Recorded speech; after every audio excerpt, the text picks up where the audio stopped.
Memasuki dunia abadi, Wang Lin mendapatkan awal yang baik. Pertama, Wang Lin mendapatkan energi dunia abadi yang ia dapat di istana kuno. Kedua, Wang Lin mendapatkan harta jarahan dari kultivator Sekte Pedang Dalu.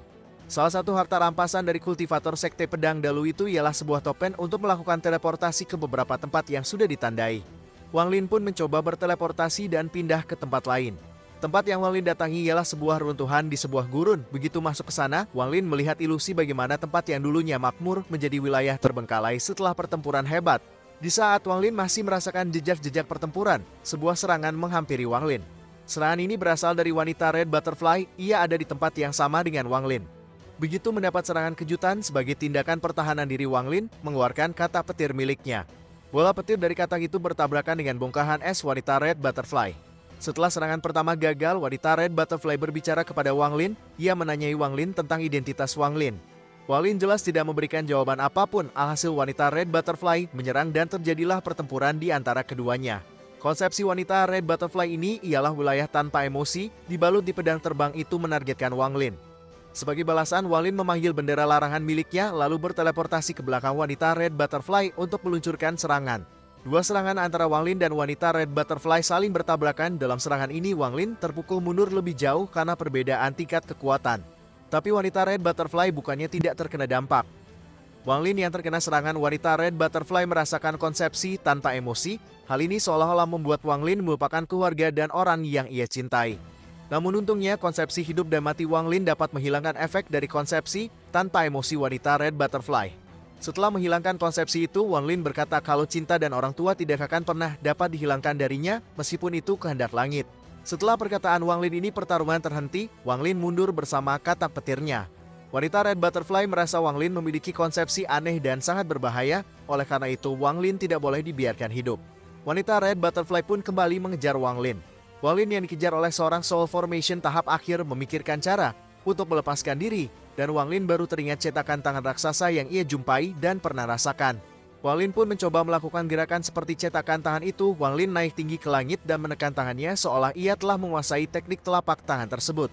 Proyeksi cetakan tangan yang dikeluarkan Wang Lin pun terlihat, sebuah telapak tangan raksasa muncul dan mengarah ke wanita Red Butterfly. Ini adalah kali pertamanya wanita Red Butterfly merasakan ketakutan dalam dirinya. Serangan ini bisa membinasakan dirinya dan tidak ada jalan menghindar. Tapi Wang Lin tidak benar-benar memahami teknik telapak tangan tersebut. Yang bisa Wang Lin tunjukkan hanyalah bentuk kosong tanpa kekuatan. Jadi istilahnya serangan Wang Lin cuma cangkang kosong yang terlihat mengerikan, tapi tidak ada kekuatan penghancur di dalamnya. Ya karena Wang Lin masih belum memahami sepenuhnya teknik telapak tangan tersebut. Selanjutnya, setelah wanita Red Butterfly terhenti oleh serangan Wang Lin kembali membuka array teleportasi dan berpindah tempat. Dengan ini Wang Lin berhasil selamat dari kejaran wanita Red Butterfly.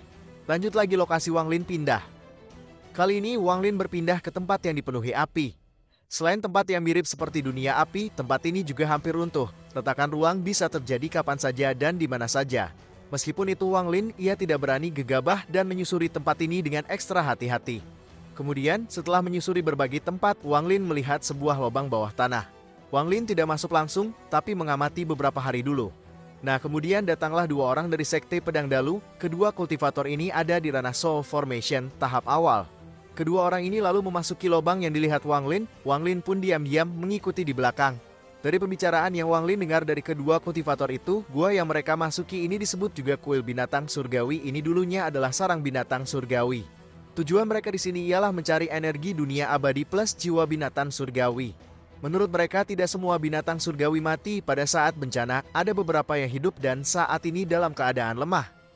Kemudian kultivator yang lebih tua bergerak mengumpulkan energi dunia abadi dengan sebuah labu, sedangkan dia muda menjaganya. Labu yang dapat menampung energi dunia abadi disebut labu pemurnian jiwa. Dengan labu ini, seseorang dapat dengan cepat mengumpulkan energi dunia abadi dan tidak perlu membuang waktu untuk memperbaikinya. Setelah itu, dua orang kultivator Sekte Pedang Dalu bergerak lagi dan Wang Lin masih mengikuti mereka di belakang. Kali ini kedua kultivator itu melihat sebuah mayat yang memegang bola cahaya. Bola cahaya itu jelas bukan benda biasa dan setelah diperiksa, ternyata itu adalah makanan binatang surgawi. Dengan adanya makanan binatang surgawi ini, menangkap jiwa binatang surgawi akan lebih mudah. Pada saat kedua kultivator ini ingin mengambil makanan binatang surgawi tersebut, tiba-tiba bola makanan itu bergerak dan menyerang. Tapi kedua kultivator itu berhasil menghindarinya dan bola makanan itu pergi melarikan diri. Kedua kultivator itu kembali mengejar, Wang Lin mengikuti di belakang. Mengejar jauh ke belakang, dua kultivator ini sampai pada sebuah tempat yang aneh. Wang Lin merasakan ada bahaya dari tempat itu karena lewat akal surgawinya, Wang Lin melihat ada sebuah kerangka yang tersembunyi di balik dinding gua. Kerangka ini memegang sebuah pedang dan terdapat sebuah giok. Kemudian seperti yang dipikirkan Wang Lin, sebuah tragedi terjadi pada kedua kultivator ini, sesuatu yang seperti garis-garis hitam menyerang. Kedua kultivator ini menyadari seberapa bahayanya garis-garis hitam ini. Mereka mencoba menyerang tapi serangan mereka tidak berdampak. Pilihan terakhir hanyalah mundur. Namun karena garis-garis hitam ini terlalu cepat, seseorang perlu waktu menahannya. Di sini terlihat betapa kotornya kultivator Sekte Pedang Dalu junior mereka yang termuda menjaga seniornya sendiri. Seniornya dijebak dan dikorbankan untuk memberi waktu agar si junior dapat melarikan diri. Tidak berlangsung lama, si senior telah menjadi abu, lalu garis-garis hitam itu lanjut mengejar si junior. Wang Lin mengambil kesempatan saat garis-garis hitam itu pergi dan memasuki gua untuk mengambil pedang dari tangan kerangka.